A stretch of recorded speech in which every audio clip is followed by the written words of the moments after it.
saya akan menjelaskan tentang pengertian demokrasi. Demokrasi adalah suatu sistem pemerintahan di mana kekuasaan tertinggi berada di tangan rakyat. Dalam demokrasi, rakyat memiliki hak untuk ikut serta dalam pengambilan keputusan politik, baik secara langsung maupun melalui perwakilan yang mereka pilih dalam pemilihan umum. Lalu ada juga pengertian demokrasi menurut para ahli. Yang pertama, menurut Abraham Lincoln, demokrasi adalah pemerintahan dari rakyat, oleh rakyat, dan untuk rakyat. Yang kedua, menurut Aristoteles, demokrasi adalah pemerintahan yang dijalankan oleh banyak orang demi kepentingan bersama. Yang ketiga, menurut Hans Kelsen. Menurut Hans Kelsen, demokrasi adalah sistem pemerintahan di mana kehendak negara ditentukan oleh kehendak rakyat. Lalu ada juga ciri-cirinya. Yang pertama, adanya kedaulatan rakyat. Yang kedua, adanya pemilihan umum yang bebas, jujur, dan adil. Yang ketiga, persamaan hak bagi seluruh warga negara. Yang keempat, kebebasan berpendapat dan berserikat. Yang kelima, supremasi hukum dan perlindungan hak asasi manusia. Lalu, ada juga bentuk-bentuknya yang terbagi menjadi 4, yaitu yang pertama, demokrasi langsung, yaitu rakyat secara langsung terlibat dalam pengambilan keputusan. Yang kedua, secara tidak langsung atau perwakilan. Rakyat memilih wakil untuk membuat keputusan. Dan yang ketiga, demokrasi konstitusional. Menurut demokrasi yang dibatasi oleh konstitusi. Yang keempat, demokrasi Pancasila. Demokrasi yang diterapkan di Indonesia berdasarkan nilai-nilai Pancasila. Lalu ada tujuannya, yaitu mewujudkan keadilan dan kesejahteraan rakyat, menjamin hak dan kebebasan warga negara, lalu mencegah penyalahgunaan kekuasaan. Lalu yang kedua yang akan saya jelaskan yaitu apa itu demokrasi Pancasila. Demokrasi Pancasila adalah sistem demokrasi yang diterapkan di Indonesia berlandaskan nilai-nilai Pancasila, khususnya sila keempat, yang berbunyi kerakyatan yang dipimpin oleh hikmat, kebijaksanaan dalam permusyawaratan perwakilan. Demokrasi Pancasila menekankan bahwa kekuasaan berada di tangan rakyat, tetapi pelaksanaannya dilakukan dengan musyawarah untuk mufakat, dilandasi oleh nilai-nilai moral, etika, dan keadilan sosial, bukan semata-mata berdasarkan suara terbanyak. Lalu ada ciri-ciri demokrasi Pancasila. Yang pertama, kedaulatan rakyat sebagai dasar pemerintahan. Yang kedua, musyawarah mufakat dalam pengambilan keputusan. Yang ketiga, mengutamakan kepentingan bersama di atas kepentingan pribadi atau golongan. Yang keempat, menghormati hak asasi manusia. Yang kelima, berdasarkan nilai ketuhanan, kemanusiaan, persatuan, dan keadilan sosial. Yang keenam, keputusan diambil dengan hikmat kebijaksanaan. Lalu ada prinsip-prinsipnya. Yang pertama, persamaan kedudukan warga negara di depan hukum. Yang kedua, kebebasan yang bertanggung jawab. Yang ketiga, menjunjung tinggi nilai moral dan etika. Dan keempat, keseimbangan antara hak dan kewajiban. Lalu ada tujuan demokrasi Pancasila. Yang pertama, mewujudkan keadilan sosial bagi seluruh rakyat Indonesia. Yang kedua, menjaga persatuan dan kesatuan bangsa. Yang ketiga, menciptakan kehidupan demokrasi yang beradab dan bermoral. Lalu contohnya, yang pertama, pengambilan keputusan melalui musyawarah di DPR atau MPR. Yang kedua, pemilihan umum yang jujur dan adil. Dan yang ketiga, musyawarah dalam kehidupan bermasyarakat seperti di desa dan di sekolah. Oke, lalu kenapa sih Indonesia itu memilih demokrasi Pancasila? Nah, karena kondisi bangsa Indonesia itu sangat beragam. Kita memiliki banyak suku, agama, budaya, dan latar belakang yang berbeda-beda. Kalau Indonesia itu memakai sistem demokrasi yang terlalu bebas, itu bisa membuat konflik dan juga perpecahan. Nah, demokrasi Pancasila inilah hadir sebagai jalan tengah. Sistem ini menggabungkan nilai demokrasi dengan nilai-nilai Pancasila, terutama nilai musyawarah, kebersamaan, dan juga keadilan sosial. Jadi, keputusan yang diambil itu nggak cuma berdasarkan suara terbanyak, tetapi juga mempertimbangkan aspek kepentingan bersama. Selain itu, demokrasi Pancasila juga sesuai dengan kepribadian bangsa Indonesia. Dari dulu menyukai budaya seperti musyawarah, gotong royong, dan saling menghargai. Jadi, bisa dibilang demokrasi Pancasila itu bukan sistem yang dipaksakan dari luar, tetapi lahir dari nilai-nilai yang memang sudah hidup di masyarakat Indonesia. Selanjutnya, dalam demokrasi Pancasila ada juga beberapa prinsip-prinsip yang menjadi pedoman dalam kehidupan berbangsa dan juga bernegara. Yang pertama, itu ada kedaulatan berada di tangan rakyat, yang artinya rakyat itu memiliki hak untuk ikut menentukan arah negara, misalnya lewat pemilu. Lalu yang kedua ada musyawarah mufakat, yang artinya dalam mengambil keputusan yang diutamakan bukan voting atau suara terbanyak, tetapi diskusi bersama untuk mencapai kesepakatan yang adil bagi semua pihak. Lalu yang ketiga ada menjunjung tinggi nilai kemanusiaan dan keadilan sosial, yang artinya demokrasi Pancasila itu tidak boleh merugikan kelompok tertentu, tetapi harus membawa keadilan dan kesejahteraan untuk seluruh rakyat. Dan yang terakhir, yang keempat adalah berlandaskan nilai moral dan etika Pancasila. Jadi, kebebasan dalam demokrasi Pancasila tetap punya batas, yaitu norma agama, hukum, dan juga nilai kesopanan.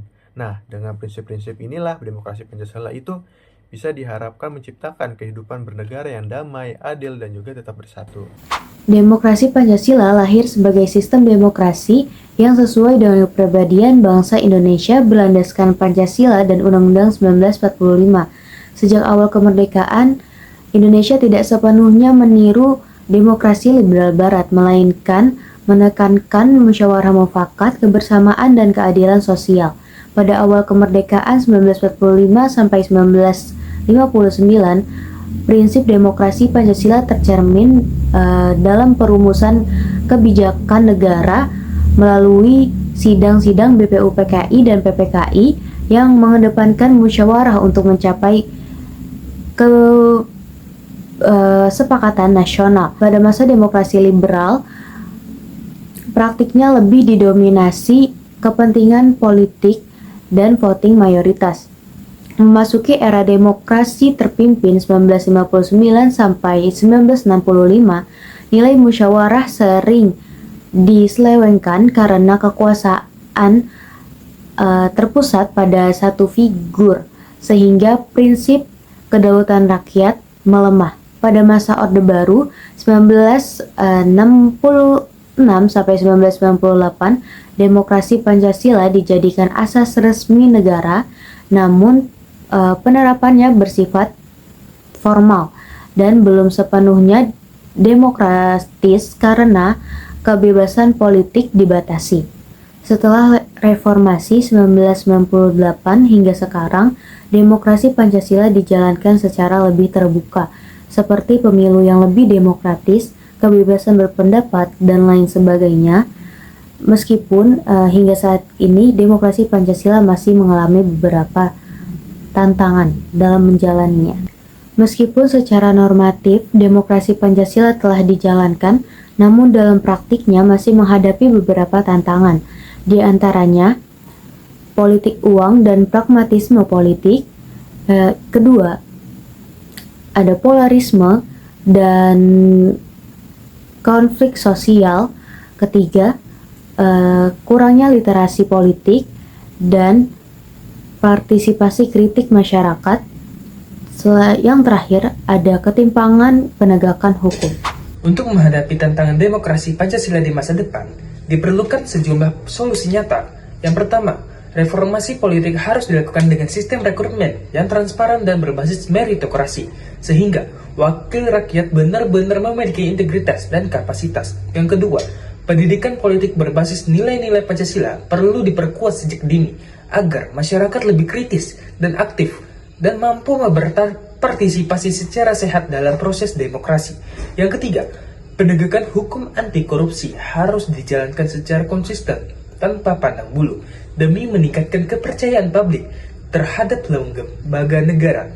Yang keempat, literasi digital harus ditingkatkan untuk melawan hoax, ujaran kebencian, dan politik identitas yang berpotensi memecah belah bangsa. Yang kelima, forum musyawarah mufakat di tingkat lokal perlu direvitalisasi sehingga demokrasi tidak hanya prosedural tetapi juga substansif sesuai dengan budaya bangsa. Nah, itu saja penjelasan singkat dari kami. Selanjutnya akan ada video implementasi tentang demokrasi Pancasila. Langsung saja kita saksikan. Oke guys, sebelum kita mulai mengerjakan tugas kelompok ini, gue ingin kita musyawarah dulu nih tentang pembagian tugas. Menurut gue, keputusan ini sebaiknya kita ambil bersama ya, supaya adil dan tugasnya ini semuanya bisa bertanggung jawab sesuai tugasnya masing-masing.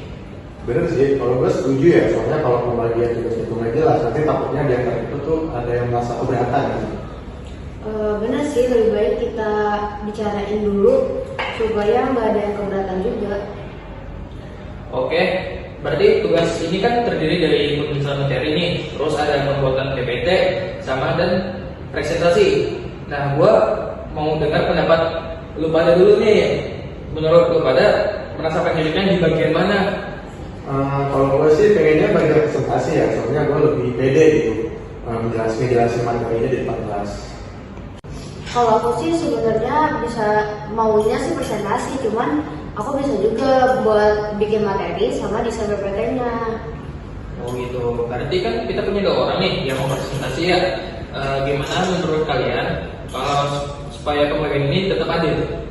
Oh, kalau gitu sih mungkin gue bisa fokus ke presentasi utamanya ya, tapi si Sasa bisa bantu nyiapin poin-poin pentingnya gitu. Bisa sih, cuman aku takut kerjanya nanti nggak seimbang aja.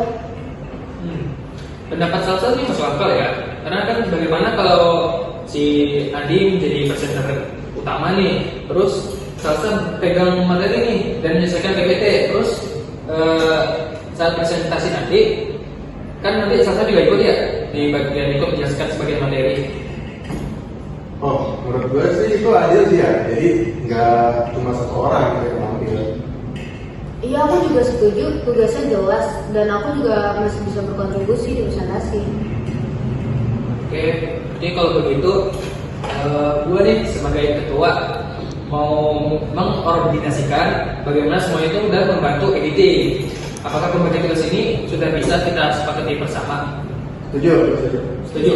Oke. Kalau itu alhamdulillah keputusan ini kan udah kita ambil melalui musyawarah ya. Terus semoga kerja kita ini lancar, tidak ada kendala dan hasilnya maksimal. Amin. Baik, dan melalui musyawarah tadi kita telah menerapkan nilai demokrasi Pancasila, yaitu menghargai pendapat setiap anggota dan supaya semuanya adil dan menerapkan nilai-nilai demokrasi Pancasila. Sekian dari kami. Terima kasih. Assalamualaikum warahmatullahi wabarakatuh.